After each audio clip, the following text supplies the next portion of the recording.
오늘 우리가 또 붙잡고 기도할 말씀은 이 요한복음 1장 12절 말씀, 권세라는 겁니다. 권세. 그 이름을 믿는 자들에게는 하나님의 자녀가 되는 권세를 주셨다.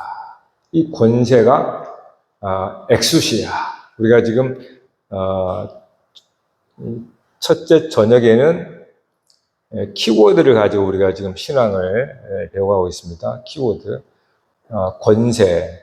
이 권세가 엑수시아라고 하는 그러한 헬라어인데, 이것의 어원을 보면은 훨씬 더 본질적인 이해를 할 수 있습니다. 이것이 어디서 나왔냐면, 에크와 에임이라고 하는, 쉽게 말하면, 존재로부터 나오는 거예요. 그러니까 이게 나는 뭐뭐지다, 나는 있다, 이게 에임이거든요. 그러니까 여러분, 나는 스스로 있다. 누가 한 말이에요? 하나님이 하신 말이죠. 그러니까 이 엑수시아라는 말이 하나님의 이름에서 나온 거예요, 사실은. 출애굽기에서 모세가 혹시 하나님 이름 알려달라고 얘기하잖아요. 이건 사실 이름이라는 걸 수 없잖아요. 하나의 가장 중요한 하나님 됨에 대해서 말씀할 때 나는 나다, 이렇게 말씀하신 거예요. 나는 나다. I am that I am. 나는 나다. 이걸 제가 한자로 하면 존재, 이렇게 말했죠. 있을전, 존재다. 나는 있다. 이 말이에요. 여기서 나온 거예요. 자, 근데 그거를 예수님께서 이제 예수 그리스도를 믿는 자들에게는 하나님의 자녀가 되는 권세를 주셨다 그랬단 말이에요. 그거는 예수님이 하나님의 아들이잖아요. 그러니까 예수님이 하나님의 아들의 권세고, 그를 영접하는 그도 하나님의 자녀가 되니까 예수님께서 가진 권세가 똑같이 영접하는 우리에게, 즉 하나님의 자녀가 되는 자에게도 권세가 있다는 겁니다. 그러니까 예수님의 그 권세라고 하는 이 엑수시아가 그 어원을 따라 보니까 하나님, 그래서 하나님 아들이라고 하는 거예요. 그럼 하나님 아들이라고 할 때에 가장 핵심적인 하나님 됨이, 하나님 자신이 일컬었을 때 나는 나다였어요. 그러니까 이것이 그대로 예수님께, 하나님 아들이니까 예수님 아들에게 그대로 이어지는 거죠. 그래서 예수님의 권세하면 결국 하나님 됨에서 나는 나다라고 하는 권세가 예수님의 권세인 거고, 이게 저와 여러분이 예수님을 영접하여 하나님의 자녀가 되면 똑같은 권세가 우리에게 주어진다는 겁니다. 이 권세를 아는 것이 굉장히 중요하겠죠. 자, 그럼 우리가 예수님을 살펴봐야 돼요. 예수님께서 이 땅에 사는 삶은 권세를 가지고 사셨거든요. 자, 그럼 자세히 생각해 보세요. 예수님께서 공생에 공적으로 드러나는 사역이잖아요. 예수님이 공적으로 드러난 메시아 사역을 시작하면서부터 나타나는 현상들이 있습니다. 그 현상이 뭐냐 하면 예수님이 가는 곳마다 분란이 일어나요. 소동이 일어납니다. 그래서 이제는 물론 이제 현상적으로는 사람들이 우르르 따르니까 그랬겠지만, 그러니까 저 위에서 예루살렘에서 이제 파견을 하죠. 왜 파견합니까? 뭔가 문제가 있나 없나. 그러니까 예수님이 가는 곳에 말씀을 전하고 나서 사람들이 기이한 일이 일어나는 말이에요. 그래서 들썩들썩해요. 그래서 이제 당시의 종교 지도자들이 가서 이제 지켜보는 일이 벌어지고, 거기에다 시비가 일어나고, 그 시비가 계속 이제 깊어지고 쌓이다가 결국 이제 폭발을 하게 되죠. 그러면서 그 당시에 종교 지도자들이라고 하는 바리새인들과 서기관들, 가장 우두머리 자리잖아요. 그들이 예수를 로마 빌라도에게 넘겨주죠. 그럴 때 그냥 넘겨주지 않습니다. 이 사람을 죽여야 되거든요. 그러면 죄의 목이 있어야 돼요. 죄의 목. 그 죄의 목이 뭐냐? 물론 자기들의 성전, 율법을 어겼다. 또 성전을 모독했다. 라고 하는 것이 그건 종교적인 문제였지만 로마와는 상관이 없어요. 자, 그런데 그거를 통해서 결국은 선동했다. 백성들을 선동했다라는 거예요. 이 선동죄입니다. 빌라도에게 넘길 때는 모함을 하죠. 그래서 선동은 여러분 엄청난 문제다, 그 당시에. 왜냐하면 당시 로마는 식민 지배했을 때 많은 걸 허용을 했어요. 다만 로마에 복종해라 이거였습니다. 그래서 많은 것들을 허용을 했어요. 유대 종교 뭐 다. 그래서 팍스 로마나 로마 평화를 가장 중시했단 말이에요. 그러니까 선동했다 하면 로마 군대가 가서 완전 씨를 말려버립니다. 반란죄는. 근데 그거였어요. 이제 예수님을 로마법에 처형하려면 로마법에 저촉이 됩니다. 그것이 선동죄거든요. 그 반란죄예요. 그건 로마가 가장 예민하게 받아들였던 겁니다. 그러니까 예수님을 선동죄로 고발한 거예요. 자, 그게 주는 의미가 뭔가? 예수님이 왜 그 사회에 왔는데 예수님이 가는 곳마다 사람들이 뭐 이렇게 따르기도 하지만 그로 인해서 막 시비가 걸리고 당시에 이렇게 막 분쟁이 일어나고 또 선동이라는 어떤 그러한 모함을 받고 그렇게 가는가? 그들은 예수를 어떻게 봤을까요? 즉 그들이라는 것은 당시에 유대 지도자들이겠죠. 바리새인들이나 힘 있는 자들, 소위 권세가 있는 자들이겠죠. 그런 사람들은 예수를 볼 때 왜 그렇게 봤을까? 그리고 결국 그를 로마 극형에 처하도록 그 십자가에 넘겨줬을까 하는 거예요. 예수님의 모습이 뭐였길래 저들은 그렇게 붕괴했을까요? 여러분, 유대 사회는 율법주의 사회입니다. 율법주의 사회. 이거 종교 사회죠. 구약의 율법주의가 연계된 율법주의 사회예요. 율법주의 사회인데 예수님께서 그러면 무엇 때문에 저들의 눈에 가시가 되고 저들이 결국은 로마의 극형을 처하는 십자가에 넘기게 되냐. 그들이 봤을 때는 예수님이 그들의 율법, 그들이 전통, 그들이 살아가는 어떤 삶의 질서죠. 그것이 율법이잖아요. 저들의 모든 삶은 율법이라고 하는 것에 의해서 삶을 살아갔어요. 율법 자체가 삶이었어요. 그러니까. 그런데 예수님은 그 율법을 어기는 것처럼 보인 거예요. 그러니까 그들의 기반을 사정없이 예수님은 흔들어버린 것 같고 또 무시하는 것처럼 보이고 심지어는 폐기한 것처럼 보인 거예요. 예수님의 말과 행동들이. 그러니까 저들이 가만히 있을 수가 없는 겁니다. 네?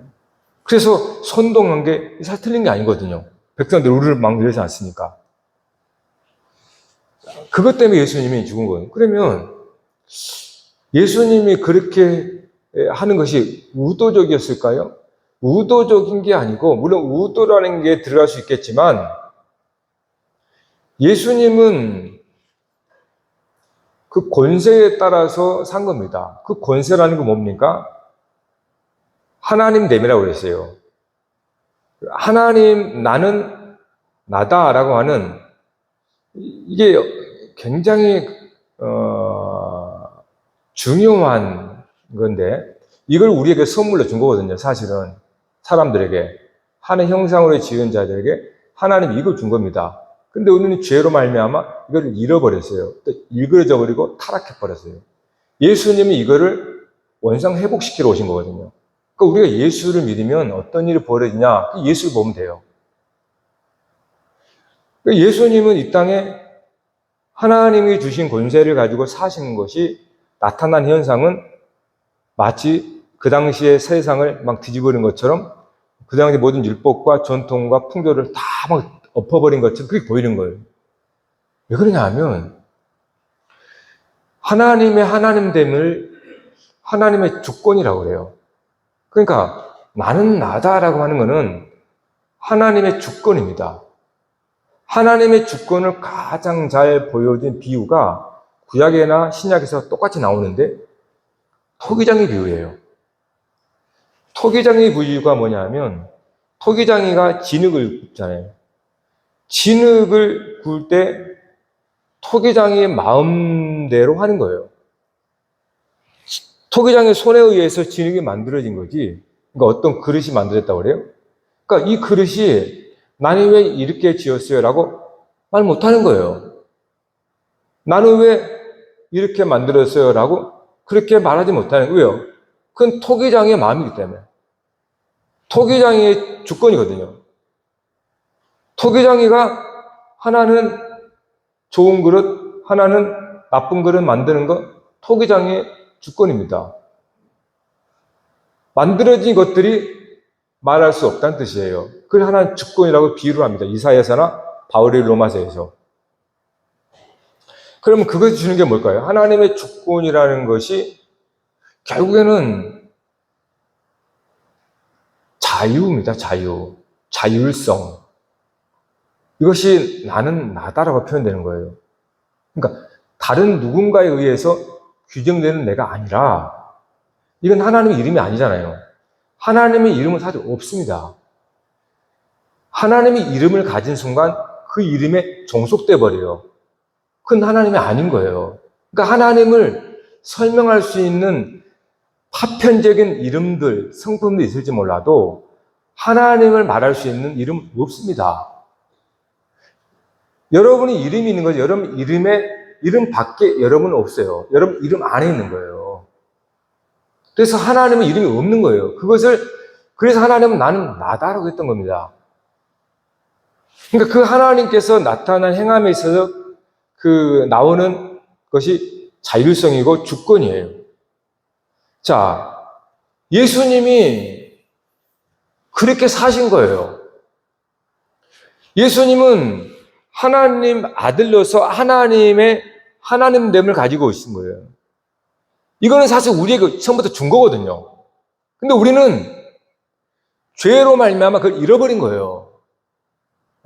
그 중에 하나가 권세입니다, 권세. 그러니까 예수님은 그 당시 사회 속에 살았지만 그의 말과 행함은 때로는 그들의 사회 이상으로 넘어버린 거예요. 그러니까 그들의 율법이라는 세계에 갇히지 않고 율법이라고는 걸 초월해버리는 거예요. 그러니까 이들에게는 그것이 율법을 무시하고 율법을 폐기한 것처럼 보인 겁니다. 예수님이 율법을 폐기한 게 아닌데, 그러니까 그들의 안에 틀에 사는 사람들에게서 그 틀을 넘는 것은 율법을 폐기한 것처럼 보인 거예요. 그 안에 사는 사람들은 그걸 몰라요. 깨닫지 못합니다. 그 안에 살기 때문에. 그래서 그 율법을 넘어가 버리면 그거를 깨고 무시하고 마치 율법을 폐기한 것처럼 보인 거예요. 그러니까 예수님의 삶은 어느 그들의 안에 매여 있지 않습니다. 그게 예수님의 권세였어요. 즉, 하나님은 나는 나다 했다고 한 하나님의 주권이 우리 각 사람에게 자율성을 줬거든요. 주권. 이걸 우리는 선택이라고 해요. 자유선택, 자유의지. 이거는 하나님의 가장 하나님됨이에요. 그런데 죄가 들어와서 이 자율성이 어그러져 버린 거죠. 굽어져 버린 겁니다. 그래서 이 권세가 잘못 사용되어 버리는 거예요. 그래서 결국 예수님께서 이 땅에서 하나님 아들로서 권세를 행하신 것은 무슨 특별한 능력이나 뭐 그런 것보다도 가장 하나님이 처음부터 부여하신 그 권세를 따라 산 거예요. 근데 죄인들은 그거를 잃어버렸기 때문에 잃어버린지도 모르고 잃어버린 상태가 정상인 줄 아는 거예요. 세상은. 그러니까 예수님은 이 세상에 오니까 예수님이 나쁜 사람이 돼버리는 겁니다. 예수님이 비정상인 것처럼 돼버리고 이 어그러진 세상에 사는 우리들은 처음부터 그 속에 살았기 때문에 우리가 정상인 줄 아는 거예요. 무슨 말인지 알겠죠?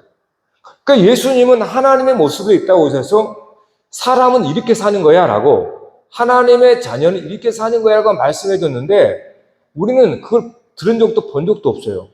처음부터 죄인으로 태어났기 때문에, 그게 어그러진 상태이기 때문에. 그러니까 우리는 그 속에서 안전하게 거하는 것이, 이것이 진짜인 줄 알았단 말이에요. 근데 어느 날 예수라는 사람이 와가지고 이상한 거예요, 삶이. 저 사람은 나쁜 사람이다. 우리의 질서를 깨뜨리고 우리의 전통과 우리의 율법을 파기시킨 사람들, 이렇게 보게 된 거예요. 그래서 그를 죽이게 된 겁니다.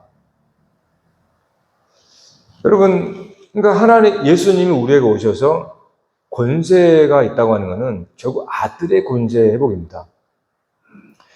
예수님께서 죽으시고 부활하신 후에 하늘 보좌 우편, 이거는 만유의 주가 됐어요. 모든 권세 위의 권세예요, 예수님은. 이건 무슨 말입니까? 세상의 모든 만유 위에 계신 분이 주님이란 말이에요. 이거는 권세 위의 권세란 뜻이에요. 그 뜻은 예수님은 모든 권세를 초월했고, 초월했다는 것은 모든 권세를 폐기했다는 뜻입니다.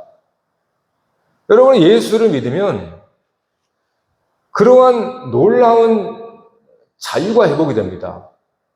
내일 이제 권능을 말할 때, 내일은 권능인데 좀 다른 문제예요. 권세와 권능은 좀 다르거든요. 그러니까 우리가 회복되는 것은 여러분 다른 게 아니고, 이러한 하나님 우리에게 고유하게 부여하신 하나님 형상됨입니다. 그게 바로 자유의지가 회복되는 거예요. 여러분, 세상을 봐보세요. 왜 고통스럽습니까? 억압이에요. 압제. 자유를 빼앗고, 자유를 침해하고, 또 강제하고, 그래서 시위가 일어나고, 그거를 기득권들은 뺏기 아니려고 총칼로 사람 죽이고, 이게 뭡니까? 결국 핵심적인 건 뭐예요? 자율성이 있어요. 이 자유. 예수님은 그 하나님에게 주신 하나님 형상대로 그대로 사신 겁니다, 이 땅에서. 그래서 예수님은 이 세상에 종속되지 않아요. 땅에 속하지 않습니다. 예수님 땅에 살지만 그는 세상의 법이나 질서와 이런 것에, 그렇다고 그거를 파기한 건 아니에요. 그거와 상관없이 산 거예요. 그런데 우리가 잘 생각해야 됩니다. 이렇게 예수를 믿음으로 우리가 자유케 됐습니다. 죄의 종에서 자유케 됐단 말이에요. 근데 이 자유를 우리가 잘 생각해야 돼요. 그렇지 않으면 이 자유를 가지고 또 다른 사람에게 해가 될 수 있습니다. 예수님을 바라봐야 한다는 거예요. 그러면 예수님은 어떻게 하나님의 형상으로서 전혀 강요나 어떠한 강제함 없이 이 땅에서 가장 하나님 형상을 닦아 사셨나? 예수님은 모든 법을 초월했지만 또 모든 법 안에 삽니다. 참으로 모순적인 이야기죠. 이게 십자가거든요. 즉 예수님은 자기를 위해서 십자가를 안 질 수도 있습니다. 자유의지니까. 그런데 예수님은 다른 모든 사람을 위해서 기꺼이 십자가를 졌습니다. 십자가를 졌다 그래서 종이 된 거 아니에요. 예수님이 기꺼이 자기의 뜻대로 십자가를 진 거예요. 그러니까 자유라고 하는 거를 잘못 이해하면 마치 이 세상에 살면서 세상의 모든 것들을 마치 짓밟고 무시하고 마치 그 무법과 같은 사람을 자유하다고 말하는 게 아닙니다. 오해하시면 안 됩니다. 예수님을 잘 보셔야 돼요. 예수님은 이 땅에 살지만 그러나 율법을 폐기한 게 아닙니다. 그러나 율법에 종속되지도 않았어요. 그는 십자가를 자기를 위해서 안 질 수도 있습니다. 자기 선택이니까. 그런데 예수님은 모든 사람을 위해 십자가를 지는 선택을 했습니다. 이게 진정한 자유라는 거예요. 그래서 예수님이 이렇게 말합니다. 요한복음 10장 18절에 이를 내게서 빼앗는 자가 있는 것이 아니라 내가 스스로 버리노라. 나는 버릴 권세도 있고 다시 얻을 권세도 있으니 이 계명은 내 아버지에게서 받았노라. 그러니까 예수님은 버릴 권세도 있다. 그러니까 그게 권세예요. 나는 그리고 다시 얻을 권세도 있다. 십자가 앞에서 말하는 거예요. 그래서 사도 바울도 이렇게 말합니다.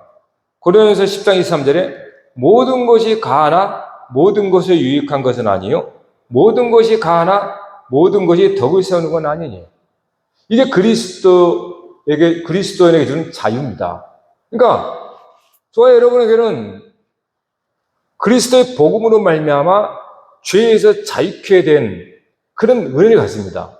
그러나 그 은혜는 그냥 마냥 자유한 게 아니에요. 모든 게 나에게 자유할 수 있으나 그러나 다 유익한 건 아니다. 다 덕이 세운 게 아니다. 예수님의 십자가를 통하여 십자가를 안 질 수 있었지만 그러나 모든 사람을 위해서 십자가를 또 집니다. 예수님이 그런 삶을 사신 거예요. 그게 바로 권세입니다. 그러니까 여러분 권세의 가장 핵심적인 본질은 자유예요, 자유. 근데 세상은 이 자유를 누리지 못하고 또 내 자유를 위해서 다른 사람의 자유를 빼앗고 이런 일이 벌어지는 거죠. 그래서 항상 싸우고 다투고 심지어 전쟁까지 일어나는 겁니다. 그리스도의 자유는 그런 게 아니에요. 십자가의 자유입니다. 십자가.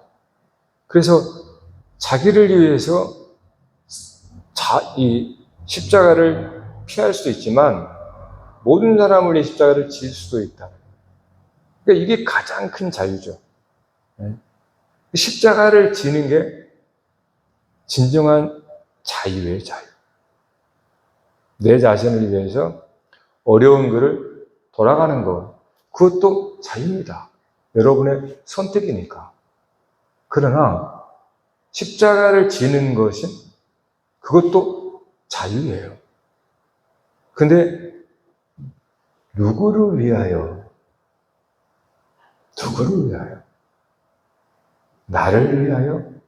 아니면 다른 사람을 위하여?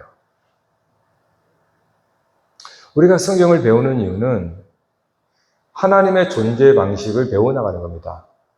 성삼위 하나님이 어떻게 존재할 수 있는가? 성부, 성자, 성령 하나님 어떻게 서로 다투지도 않고 혼합되지도 않고 그러면서 완전한 자유 가운데에 그렇게 존재할 수 있는가? 이거 우리가 세상에서 배워가는 거예요. 그러니까 예수님이 우리에게 주신 게 바로 그겁니다. 이게 권세예요, 여러분. 그러니까 우리는 이 권세를 사실은 그리스도의 십자가 안에서만 누릴 수 있어요. 그렇지 않으면 이 권세가 오히려 다른 사람에게 해가 되어버릴 수 있어요. 나 자유를 위해서 다른 사람의 자유를 빼앗을 수 있고 침해할 수 있다는 거예요. 그러니까 우리 머리로 이해해야 되는 건 아니에요. 그래서 십자가를 지는 것이 가장 아름답다는 겁니다. 여러분, 그건 여러분이 가장 권세를 능력으로 행한다는 뜻이에요. 그래서 십자가는 하나님의 능력인 겁니다. 그러니까 세상에서 우리가 사는 것은 그와 같은 것이에요. 그렇다고 세상에 혁명을 일으키거나 피 흘리는 게 아닙니다. 예수님처럼. 오히려 세상을 위해서 십자가를 지는 것. 그것이 예수 믿는 사람의 가는 길이란 말이에요. 그래서 좁은 문이고 좁은 길입니다. 여러분, 진짜예요. 좁은 문입니다. 그리고 정말 협착한 길입니다. 우리의 본성은 넓은 길이에요. 그러니까 나의 의지로는 이 협착하고 좁은 길을 선택할 수가 없어요. 본래 우리는. 그래서 십자가를 진다는 것도 내 의지가 아닙니다. 그래서 내일 나오는 성령의 능력이 나오는 거예요, 그때. 내 권능이라는 것이. 기도하십시다.